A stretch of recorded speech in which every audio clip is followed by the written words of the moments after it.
আসসালামু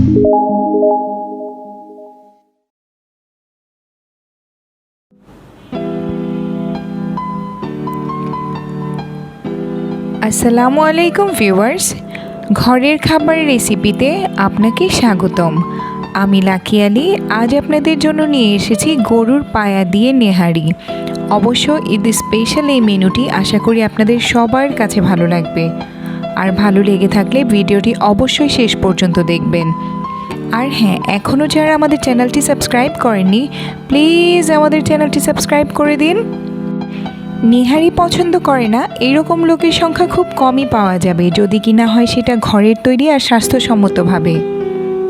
তো কোরবানি ঈদে আমরা মজা করে বানিয়ে ফেলবো এই নেহারি। আর আজকের আমার এই নেহারিতে যা যা লাগছে সবগুলো ইনগ্রিডিয়েন্টসই আপনাদের জানিয়ে দেওয়া হবে।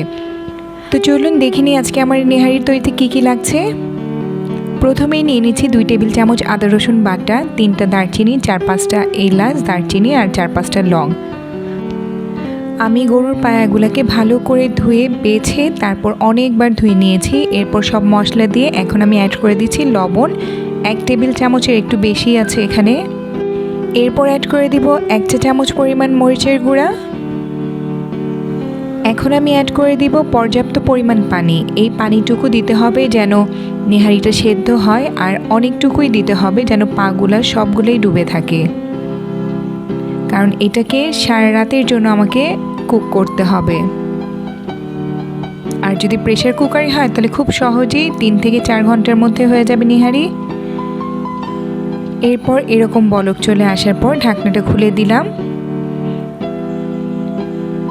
এখন ঢাকনাটা আবারও লাগিয়ে চুলার আঁচটাকে একদম কমিয়ে দিব আর রেখে দিব নেহারিটা আমি সারা রাতের জন্য। খেয়াল রাখবেন মাঝ বরাবর যেন বলকটা আসে, খুব অল্প আছে এই নেহারিটা হয়ে যাবে। তো সারা রাতের জন্য আমি রেখে দিয়েছি এই নেহারি। এরপর একটা বাটিতে 2 টেবিল চামচ পরিমাণ কর্নফ্লাওয়ার গুলিয়ে নিব। ভালো করে পানি দিয়ে গুলিয়ে নিতে হবে যেন কোনো লাম্পস না থাকে।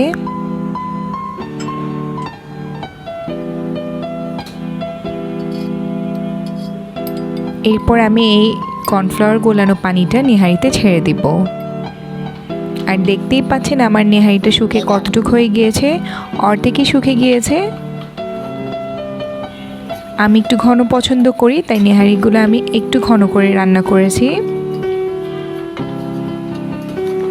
আর অবশ্যই ট্রাই করবেন যখন গরুর পায়া রান্না করবেন তখন যেন মাংসর বটিও নেহারিতে দিতে, তাহলে টেস্টটা আরও অনেক গুণ বেড়ে যাবে। কারণ শুধু হাড় খেতে একটুও ভালো লাগে না, যদি সাথে কিছু মাংস দেওয়া যায় তাহলে নেহারি খাওয়ার মজা অনেক গুণ বেড়ে যায়। এরপর আমি ভালো করে কিছুক্ষণ বলক তুলে নিব যেন আমার কর্নফ্লাওয়ারের কাঁচা ঘ্রাণটা না থাকে। এরপর আমি একটা ফোড়ন তুলে নিব। ফোড়নের জন্য আমার লাগছে পেঁয়াজ কুচি, আদা কুচি, রসুন কুচি, গোলমরিচ, একটা স্টার এনিস, 2টা শুকনা মরিচ, আবারও 2টা দারচিনি, একটা এলাচ। এগুলো সবগুলোকে এখন আমি তেলে ভেজে আমি টেলে নিব।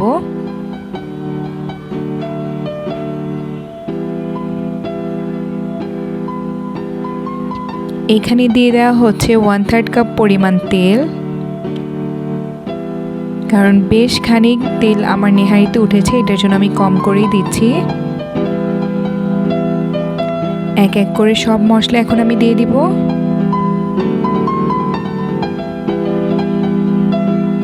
এখন আমি গোল্ডেন ব্রাউন করে ভেজে নিব। আমার ভাজা হয়ে গিয়েছে, এখন ফোড়নটা আমি নেহারির উপর দিয়ে দিচ্ছি।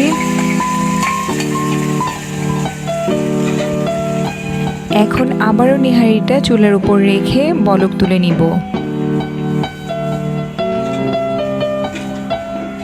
ভালো করে মশলাটা আবারও মিশিয়ে নেবেন যেন ফ্লেভারটা সব দিকে চলে যায়।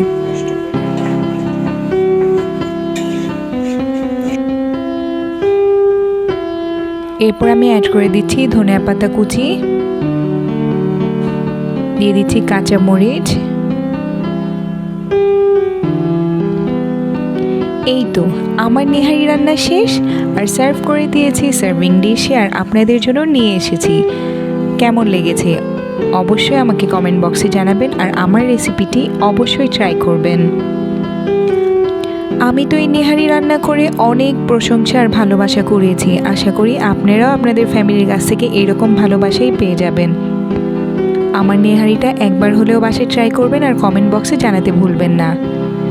এতক্ষণ আমার সাথে ধৈর্য সহকারে ভিডিওটি দেখার জন্য আপনাদের অনেক অনেক ধন্যবাদ। আশা করি ভিডিওটি আপনাদের কাছে ভালো লেগেছে, আর ভালো লেগে থাকলে অবশ্যই ভিডিওতে লাইক শেয়ার করে ঘরের খাবার সাথেই থাকবেন। আর এমন মজার মজার ভিডিও পেতে পাশে থাকা বেল আইকনটি ক্লিক করতে একদমই ভুলবেন না। তো আজকের মতো আমি লাকি আলি এখানেই বিদায় নিচ্ছি। দেখা হবে নতুন কোনো এপিসোডে নতুন কোনো রান্না নিয়ে। সেই পর্যন্ত সবাই ভালো থাকবেন, সুস্থ থাকবেন, সুন্দর থাকবেন। সবাইকে আসসালামু আলাইকুম, আল্লাহ হাফেজ।